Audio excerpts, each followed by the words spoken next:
Assalamualaikum warahmatullahi wabarakatuh. Alhamdulillahirobbilalamin, kita sudah berhari keberapa ya ini Ramadan. Di bulan Ramadan ini di antara masa mengkarantina diri, semoga bisa menjadi ajang untuk pelatihan kita terus mengasah sabar, memaksimalkan ikhtiar untuk bisa terus sehat, terus terjaga diri kita dari penyakit yang sekarang sedang merebak. Turut berduka cita yang mendalam kepada banyaknya korban, terutama dari tim medis yang merupakan garda terdepan dalam memberikan pertolongan kepada para pasien. Semoga segala amal kebaikan ikhlas dilakukan menjadi jalan pertolongan Allah Subhanahu wa Ta'ala di satu masa ketika tidak ada lagi pertolongan dari makhluk manapun kecuali dari Allah saja. Beberapa waktu belakangan ini terakhir rilis dari Ikatan Dokter Indonesia adalah kehilangan seorang dokter yang katanya berusia 25 tahun, Dokter Mike, yang menggugah hati banyak orang termasuk juga diri saya, bahwa ternyata beliau sudah berencana untuk menikah seharusnya ya pada tanggal-tanggal sekarang ini. Rela ditunda waktunya demi untuk memberikan pelayanan kepada pasien, menunggu masa coronanya berlalu, tapi ternyata Allah Subhanahu wa Ta'ala, Tuhan Yang Maha Esa, sudah memberikan jalan yang lebih baik insya Allah.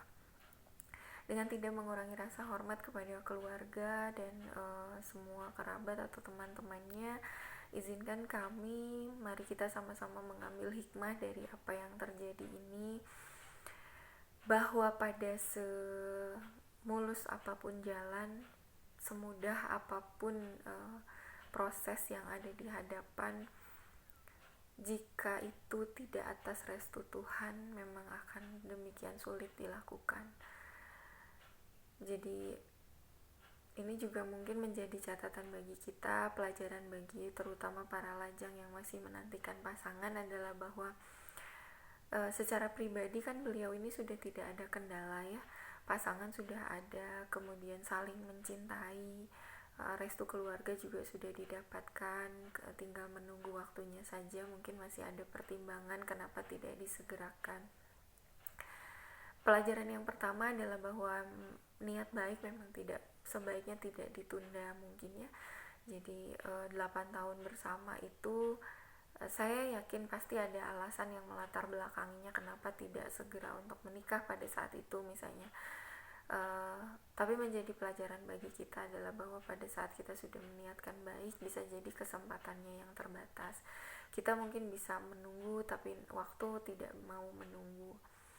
Menjadi catatan juga untuk para lajang bahwa ketika ini ada nih orang lancar jalannya, semuanya sudah ada, semuanya demikian sempurna dirasakan, tapi pada saat Tuhan belum mengizinkan, maka tidak terjadi itu pernikahan. Mungkin selama ini banyak teman-teman yang mengeluhkan bahwa pasangannya belum ada, atau mungkin demikian sulit ada tapi tidak sesuai dengan kriteria misalnya dan sebagainya. Ya barangkali memang itulah jalan Tuhan untuk membuat kita menunda gitu ya, atau mungkin untuk bisa menyadarkan kita bahwa mungkin bukan yang itu jalannya, barangkali ada yang lain yang lebih baik.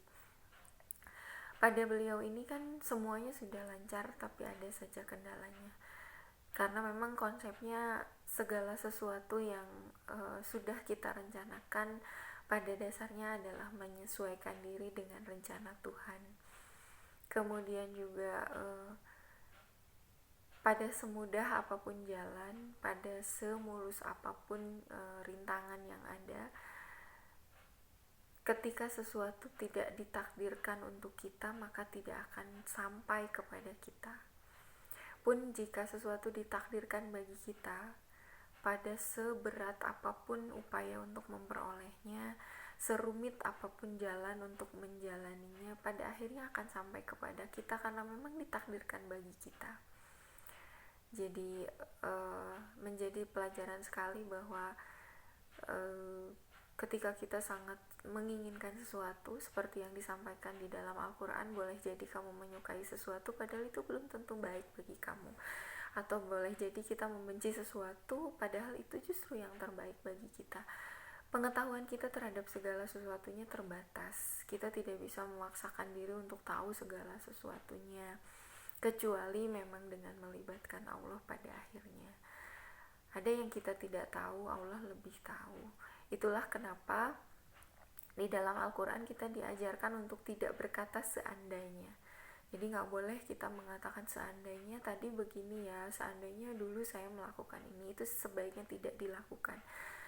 Di dalam Al-Quran disampaikan bahwa yang sebaiknya untuk dilakukan, dikatakan adalah hasbunallah wa ni'mal wakil, ni'mal maula wa ni'man nasir, la haula wala quwata illa billah. Itu yang harus terus dilafalkan, bahwa sesungguhnya kita tidak memiliki daya upaya, kita tidak bisa memiliki kekuatan apapun kecuali dengan izin Allah Subhanahu wa taala.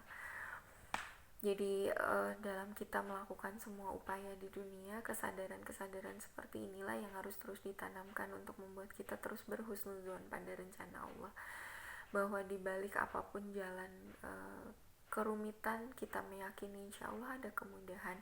Disitulah sisi iman yang pertama, yaitu sabar. Dan sisi iman yang kedua adalah bersyukur.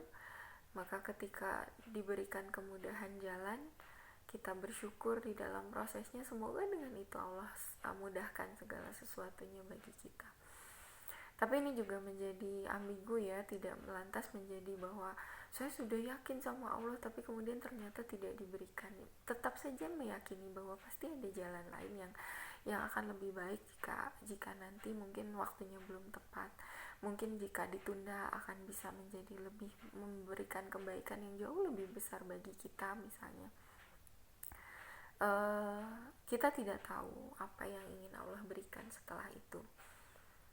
Terkadang memang berat untuk bisa memilih suatu jalan yang tidak mudah, seperti bagaimana kita malas minum obat karena pahit misalnya, tapi ternyata setelah itu kan ada kesembuhan. Mungkin kita juga mungkin tidak bisa merasakan bagaimana nikmatnya bisa keluar rumah kecuali setelah kita berhari-hari di karantina misalnya seperti ini. Pasti ada hikmahnya, pasti ada pelajarannya. Tapi bukankah kita tidak harus menunggu untuk diberikan seperti ini dulu baru kita menyadari? Mari kita sama-sama menyadari bahwa sudah seharusnya bahwa bingkai iman itu terdiri dari dua lapisan, satu syukur dan satu lagi sabar, yang tidak bisa hanya dijalankan salah satunya saja, harus kedua-duanya. Dan menjadi pelajaran berikutnya adalah bahwa pada semudah apapun jalan, justru jalan kebaikan itu dirintis dengan konsep terjal jalannya dan sedikit pengikutnya. Jadi jalan kebaikan itu jalannya pasti tidak mudah. Jalan kebaikan itu biasanya pengikutnya sangat sedikit karena tidak menarik gitu untuk diikuti, atau mungkin orang berbondong-bondong untuk terlibat untuk sama-sama ikut di dalam jalan itu. Biasanya orang cenderung malas. Puasa itu menahan diri dari semua. Sholat juga memerlukan kesadaran di dalam diri kita untuk mau melakukannya.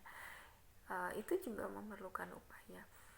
Sedikit sekali pengikutnya dan terjal jalannya tuh nggak mudah gitu ya, jalannya itu berat sekali untuk dilakukan, tapi kemudian belum tengok-tengok ternyata jalannya juga kok sedikit orang yang melakukan. Barangkali adalah karena memang itu sangat baik di dalamnya. Maka jika kalian memiliki dua pilihan yang sangat sulit untuk ditentukan, maka tanya saja mana yang paling memberatkan hawa nafsu, karena tidak memberatkan hawa nafsu biasanya kecuali itu adalah kebaikan ya. Jadi pada saat bertemu dengan kondisi sulit, maka diyakini saja insya Allah ada kebaikan yang diperoleh setelahnya. Kemudian jika sesuatu demikian terlalu rumit untuk diperjuangkan, diupayakan, kita juga harus mengoreksi diri, bertanya pada Ilahi, barangkali memang bukan itu jalannya. Barangkali diri kita yang terlalu memaksakan meyakini bahwa ini adalah jalan yang harus kita tempuh, bahwa ini adalah jalan benar yang kita yakini itu sebagai satu-satunya yang harus dijalani. Barangkali bukan itu, barangkali kita keliru. Karena ada kala dalam beberapa peristiwa melepaskan adalah jalan yang menjadi bagian dari perjuangan. Jadi ketika kita mengikhlaskan, ya sudah sajalah, saya nggak apa-apa, nggak usah jalan ini, mungkin jalan saya di jalan yang berikutnya.